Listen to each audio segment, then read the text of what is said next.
Hi, Olaf. Good morning. Thank you for joining us. I invited you after we had an amazing visit with you with our VOKA delegation in Tokyo. We had the privilege of visiting CrossLabs, which you founded and where you are still very active. And the trip was moderated by Rick Vera, who was absolutely in awe about everything you did and told. So we were all like, if Rick is that excited, we have to get Olaf in front of the camera again and ask him some questions about what he does. So there you are. That's how we got here today. Well, thank you for having me, and thanks for the nice compliment. I guess I transmit that to the group. They'll be very happy about it. Absolutely, absolutely. Very cool. Hey, maybe it's good that you start by introducing yourself and maybe a bit what CrossLab does, what it is that you do, why did you found it, what happened? All right, sure. So I was actually born in Brussels, and I grew up there. So I guess it's a sort of cosmopolitan Yeah, kind of the place. serendipity. And so we probably share a lot culturally, and moved out after a while, but at that point, I guess, and also my family, so plus the few languages that we speak in that place, and my family is half from the Polish side, half from the Vietnamese side, and I grew up with all those languages. I guess I developed a strong passion, burning love for this now, and for also speaking the languages, language switching, it became a sort of hobby. I speak maybe around a dozen languages, but all very badly. And I was always fascinated by that. I think that started the journey. That must have been, how do we exchange thoughts and emotions between two minds? That pushed me towards understanding cognition and psychology, but also I was put in contact with things like Eliza or the different versions of those, chatbots in the early days that were producing natural language. How amazing was that? No? Did you interact with some of those? I did. I did. I remember the very first ones. I was in absolute awe of what was possible. I didn't even dare to imagine that we were going to progress after that. I know this was so fascinating, and as a kid, you play with that, and I spent hours modifying the things. It was more or less hard coded, but there started to be versions with neural networks, genetic algorithms, and weird methods. So I went into that kind of stuff, and yeah, I think just interacting with those and playing with those models makes you realize how fascinating, but also how reachable certain parts of cognition are, and how maybe we could, if not replicate, at least reach some alternatives for what we think is so unique to human about cognition, the mind, and maybe consciousness, the abilities.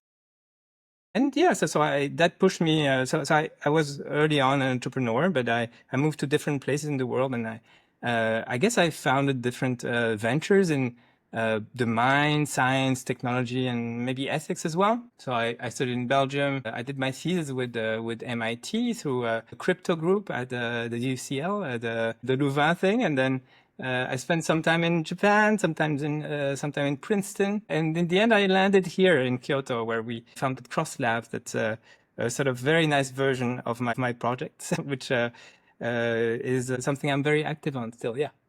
Yeah. Yeah. And what make you land? What made you land in Kyoto with Cross Labs? What was it that triggered you to stay there and to start this off? Right. There's something special in Japan, and something that made me feel comfortable right away. Actually, it's hard to explain, but there is it comes from the culture and the philosophy as well. The influence from maybe I would say influences from Buddhism, Taoism, different Eastern philosophies, also elements of the language and culture that sort of regard the other in a different way, the respect, the listening kind of attitude. All of that I really loved. And plus, here in Kyoto, there's a special flavor. Kyoto school philosophy has this special flavor of looking into the mind in a different way. And I think there's something very unique about it. And I think it it echoes a little bit my sort of adventure here in terms of the science we do, examining diverse other types of intelligences that are possible in the universe. Something of that, I think. It's hard to tell. No, it's hard to tell after the fact. It's easy to tell a story, Yeah. but you never know how it emerged, really. It's beautiful though that in a way it's not technology or evolution that kept you there. It's humanity and human core principles. So that's beautiful. And if you now look at CrossLabs today, for the people who don't know anything, who've never heard about CrossLabs, who don't know what you do, how would you explain it? Well, there are different things we do. So what we usually say is that we try to radically reimagine the future of innovation or intelligence. And by that, we mean various things. But the first thing we do is, I guess, a lot of AI is trying to replicate human intelligence. That's what I teach also at the university. That's what I tell when my students ask me about what is it we're learning here? What is this machine learning you speak of? And machine learning AI is all about this. You replicate, you put the intelligence of human, you compress it, you put it in a box, and you try to make the best use of it for different tools and make helpful use of it for humanity. There are other options, of course. Intelligence is not something that is unique to humans. It's a sort of weird way to think that we are so unique that there is nothing better than what we have already invented and discovered. No, that's it. So you put everything and compress it into an LLM, and here you go. We have solved the famine and economy and suffering in the world. There are other options, and we have to keep discovering and also consider different types of intelligences. Some that don't start with something like the brain, no? Something that doesn't start with something like humans. It could be animal intelligence. It could be some kind of more alien intelligence that emerges from different substrates.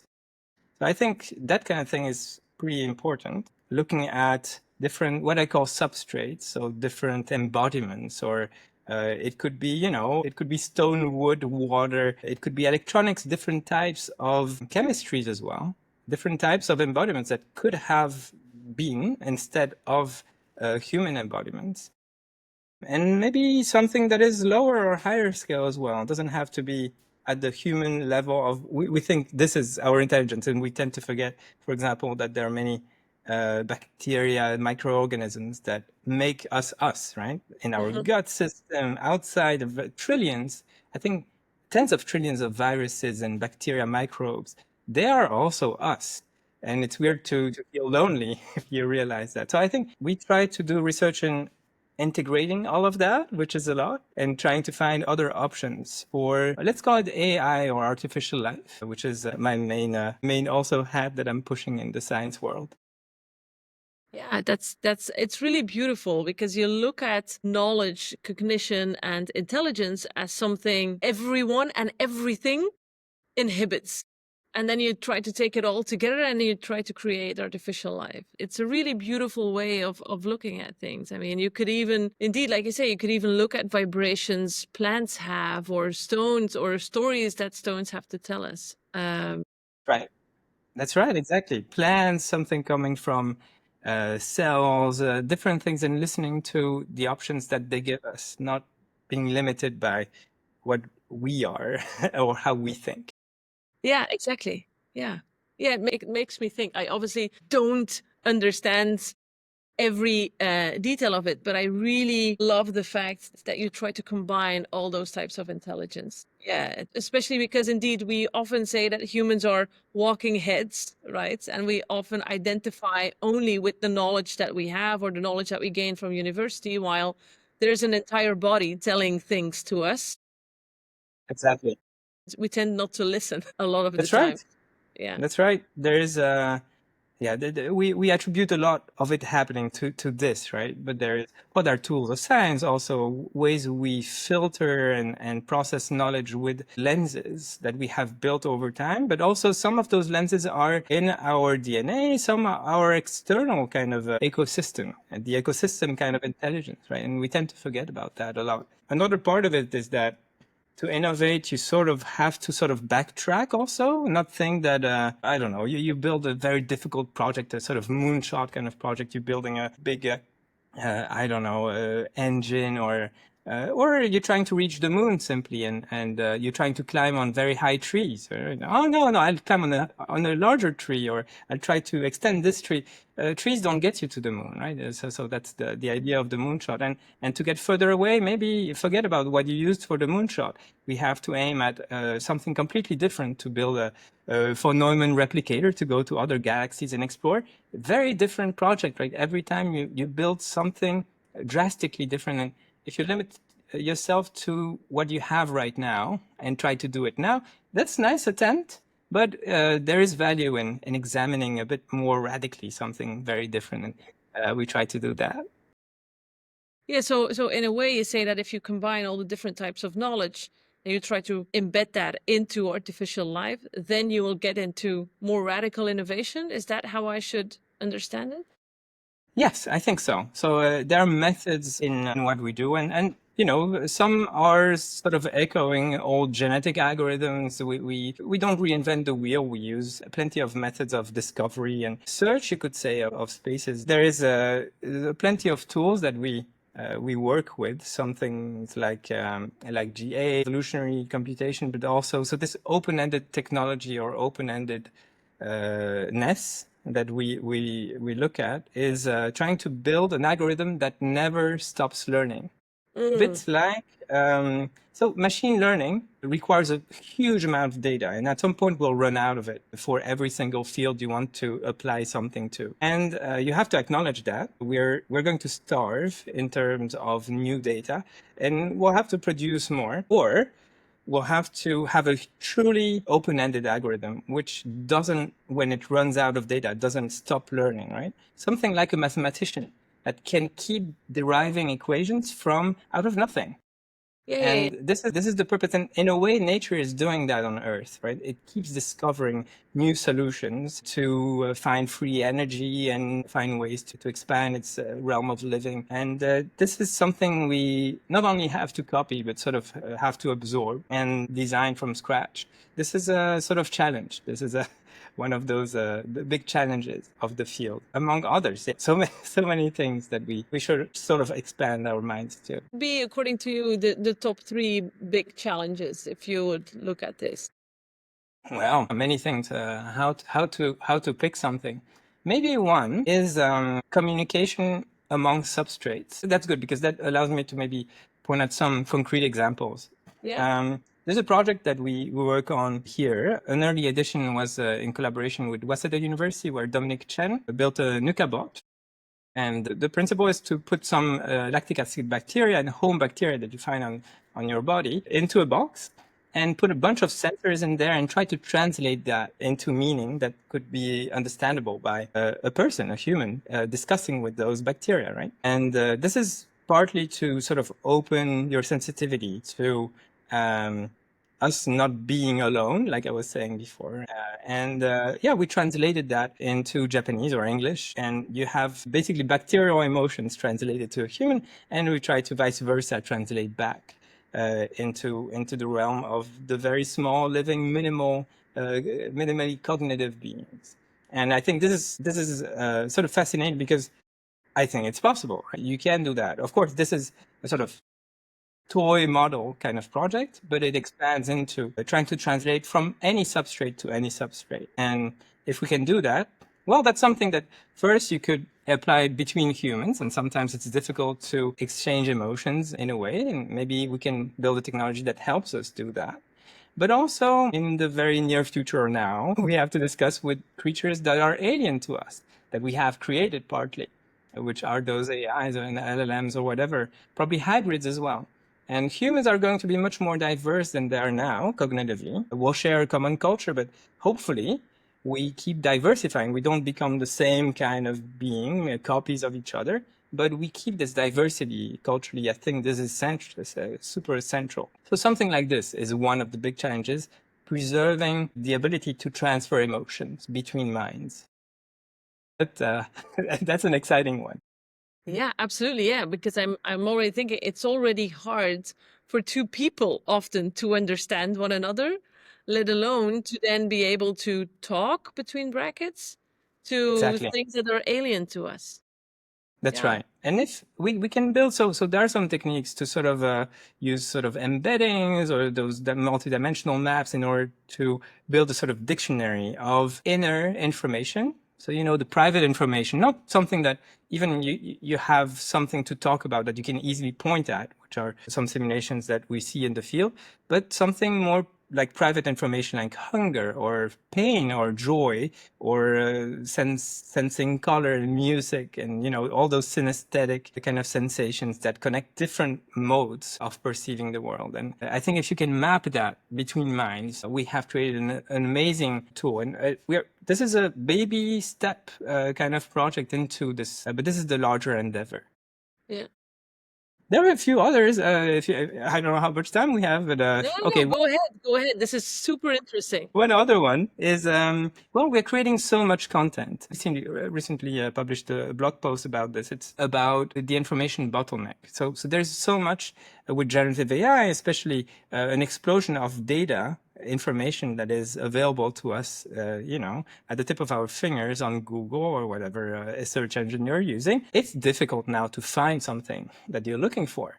Finding an idea or a piece of music or a piece of art graphics that you saw a few days ago is a struggle. And we'll have to sort of extend our cognitive ability to be able to digest all this information in the future. So we sort of have to augment our minds. Hopefully that is possible. One challenge is to do so without creating calculators. ChatGPT for now is a calculator, right? The way you ask ChatGPT to answer a question, it's going to do so. It's just you ask a question, it replies. You ask a Yeah. question, it replies. And as it does so, it's the bottleneck is very thin. You can't consider that you're extending your mind. It's really like a calculator. Instead of a calculator, imagine something like the abacus, maybe.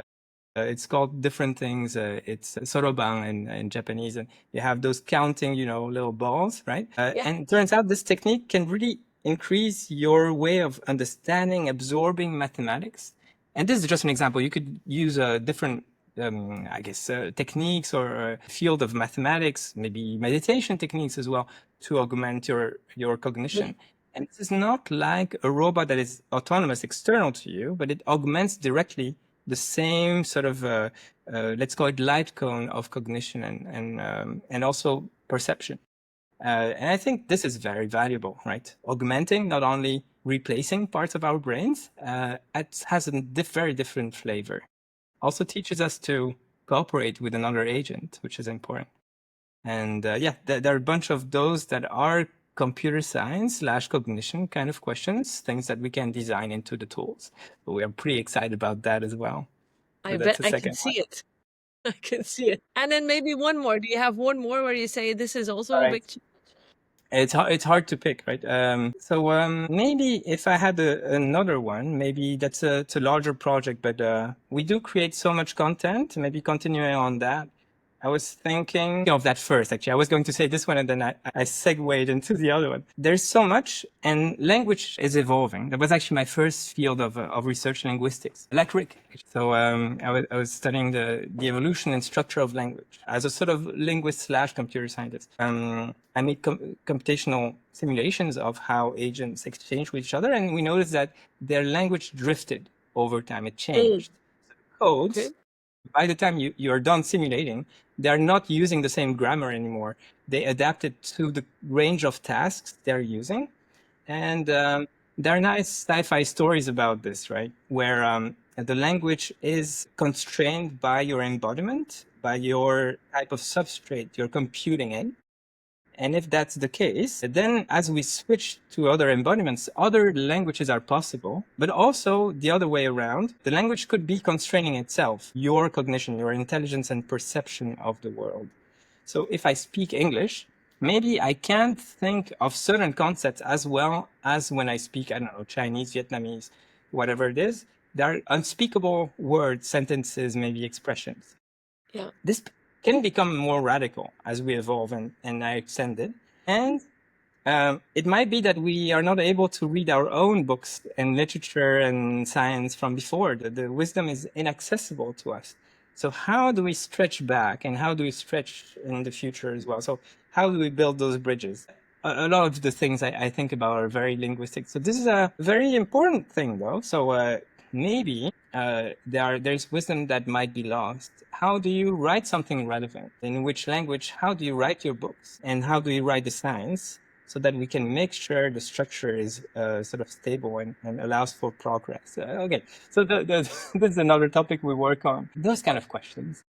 Yeah, what I find very inspiring is that indeed in everything that you do, that initial passion for language, for connection of people and things comes out. Also in all challenges that you give, all ways in which you want to radically innovate, it's all based on the principles of communicating and connecting in different ways with people and things on this planet and maybe beyond the planet. I I love really that. hope so. It's really your purpose to establish connection. Yeah. It's something that we created a research institute in New York when I was living there. I was in Princeton going back and forth. And the people who founded this and myself, we really believed in one big principle. It was just to listen to the other. And nowadays we often respond like I'm doing right now, kind of, no, right away. I'm not sitting back and thinking. I actually don't even listen to what you're saying to the end, maybe. I just assume I understood. And we really try to foster this sort of attitude of, well, maybe tell me more before I object to what you're going to say.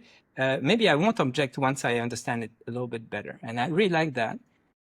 And there's a lot of in the Eastern philosophy that actually pushes us to do that. This different kind of perception that I find fascinating as well. Yeah, Another reason to be established here. yeah, I totally agree. And it makes me think of, there's one quote, I think it was Brene Brown who said it, that if you want to be empathic with your conversational partner, try to be as passionate about listening as you are about talking. So it's indeed a bit that principle. Sometimes it's very hard to step away from your own assumptions and own ways of thinking and really be open to what the other party is saying. Yeah. I really like that. I really like that. It's difficult. It's difficult to do both. And in a way, it's, you know, how there's this thing also if for people who sort of practice things like meditation and so on, there's often the concept of letting go, which is very helpful. And we learn, it's very difficult. We practice towards that. But then it seems to be that you also want to be compassionate, do better, help others in the world. And this is very active. So you also want to be very driven. And this drivenness versus letting go seems to be this opposite. And for the longest time, I maybe 2 decades or so in my life, I have been wondering how to put those together. And the secret is, no, there is no secret. Of course, I have not understood this yet, but I was really waiting on the secret. yeah, I wish I knew. Okay, so, but not a secret, not also a solution, but the way I tackle it now is a friend of mine talks about dances, and I really like that. Dancing between both sides. And my partner also wrote a book about this kind of thing. And you don't have to stay on one end of the spectrum. You don't have to just let go or just be super driven. You can dance between them, and the sort of gracious, nice aesthetic dance between them in a way that your body allows is sort of addressing that. And the question becomes how to dance nicely to address that, which I really like. I love that. Very cool. If you would, I have the feeling I can talk for hours, and I really need to look at what the actual questions were that I wanted to ask, because otherwise I would go too deep into the Eastern I have philosophy. time. But what I found, what I received back from the group when we visited with nexxworks in Tokyo, we witnessed some really cool real futuristic day after tomorrow developments in robotics. What excites you most about that? And the reason why I ask is because we often feel, or in Europe, we often look at Japan and especially to Tokyo a bit as, at the one hand, super innovative, and at the other, super traditional. And in Europe overall, we're a bit in between. We are not really the big innovators. But then we go to a place like CrossLabs and we saw these really futuristic developments. How do you look at that from a Japanese context? Right. Japan is such a very special place So I spoke about the culture already, the richness. There's also this special way they have innovated, and especially in the 80s, I guess 70s, 80s. Uh, and this was mostly in the electronics and different ways to make those kind of products that gave rise to Nintendo and amazing Sony and other companies that exist now. Those are very special in the way they create. I like the creativity here, and you find crazy, unconstrained artists and engineers around here. And not to say that, in Europe or in the West, we're uncreative. We're creative in a different way. And yet, this is it's sort of a paradox that they're not, those very creative people are not always included in the industry and sort of are sort of borderline, that they're at the edge of society, which is their roles, I guess, to stretch that sort of purview. That's a very interesting situation. There is in terms of AI in particular, we are here in an area where so aging population and so on has to be addressed. There is less fear of robots, for example. Actually, the culture really embraces that. You see that in animation, manga, kind of culture that it's all over, right? Like since decades. Those are things people are passionate about, and they regard them as their equal. This is something very far from the kind of doomer stories that we hear of AI not only taking our jobs but destroying the earth, and I see a lot of research in that direction, which is valuable. I get it. There are risks, but there are also a lot of things that are very positive. And there's the Sony eyeball robot. That's a little dog. I don't know if you remember that one. Maybe you've seen it. No. It was a bit popular, I think, in several places. It's basically a small robot dog that is. There are many other ones now, but that one lasted for a while. What is interesting about it is that they stopped producing it at some point a few years back, and people were really sad because some robots were going to die. They wouldn't make the pieces to replace the broken ones in those robots' embodiments. So in spite of being metal, they could not be replaced easily. So they could die.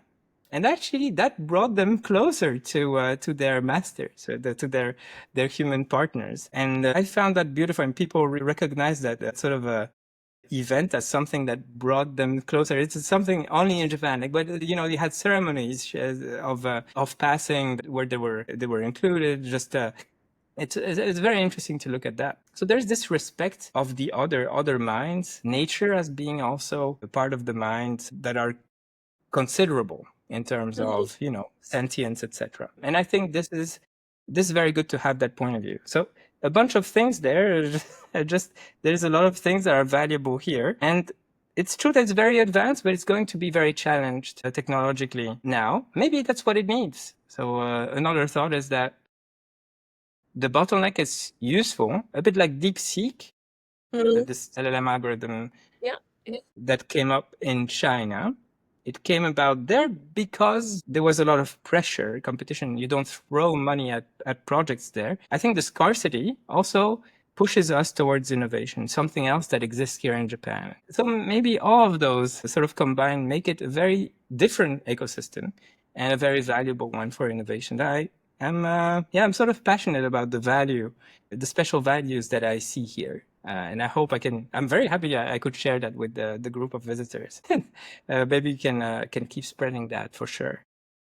Yeah, and it's indeed really something that came across. And I also think that that's one of the reasons why a moderator like Rick Vera is also such a big fan, because that whole ecosystem thinking, right? He That's right. focused really on what is the ecosystem of businesses, of people, of leaders, whilst you really look at an even broader way of researching an ecosystem. So I think that's one of the reasons why the two of you clicked so well. And then Perhaps so.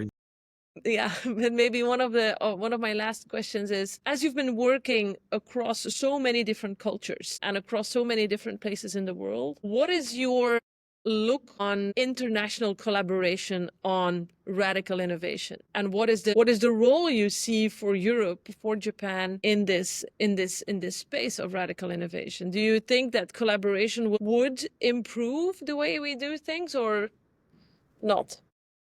That's a tough one. So first, I don't think I have experienced all that many cultures. I was embedded in a few, but I wish I knew more. It's probably I'm very blind to certain viewpoints. I think we should first maintain a sort of curiosity towards other viewpoints, and maybe that's something I want to work on in terms of also improving, expanding our ecosystems, connecting them with each other while maintaining diversity. I think this maintenance of diversity in ways we do science, I hope we don't globalize and average out like a sort of mean field theory of intelligence. That would be the worst in my mind. So everybody uses the same LLM produced by this large company that succeeded, right? And now everything else is crushed. And I hope that we, instead of doing that and then realizing that, by the way, we should have maintained other ways to pursue AI and autonomous intelligence that we realized way before that, and maintain a sort of very diverse ecosystem. I think that's very important. Ecosystem of not only, I guess it means not only focusing on LLMs to solve everything. I hope by now some people understand this and are bored, like I am, by those algorithms. I'm still amazed by what they can do. But I think Europe, for example, has such rich roots in philosophy, diverse kind of attitudes, and also embodied understanding of the nature of intelligence. I would hate that this gets forgotten. It's beautiful because again we go back to indeed that diversity, different ways of communicating, different ways of intelligence, and then looking at it with a very curious mind, right? Instead of already having a predisposition about it, just looking at what is happening over there and how can we make things better together. That's a bit what you're aiming at. I really want to thank you for, first of all, for hosting us, for setting it up together for our group in Tokyo, but also for this talk. And I really believe for every talk that I've had up till now with you, because it has been inspiring every single time.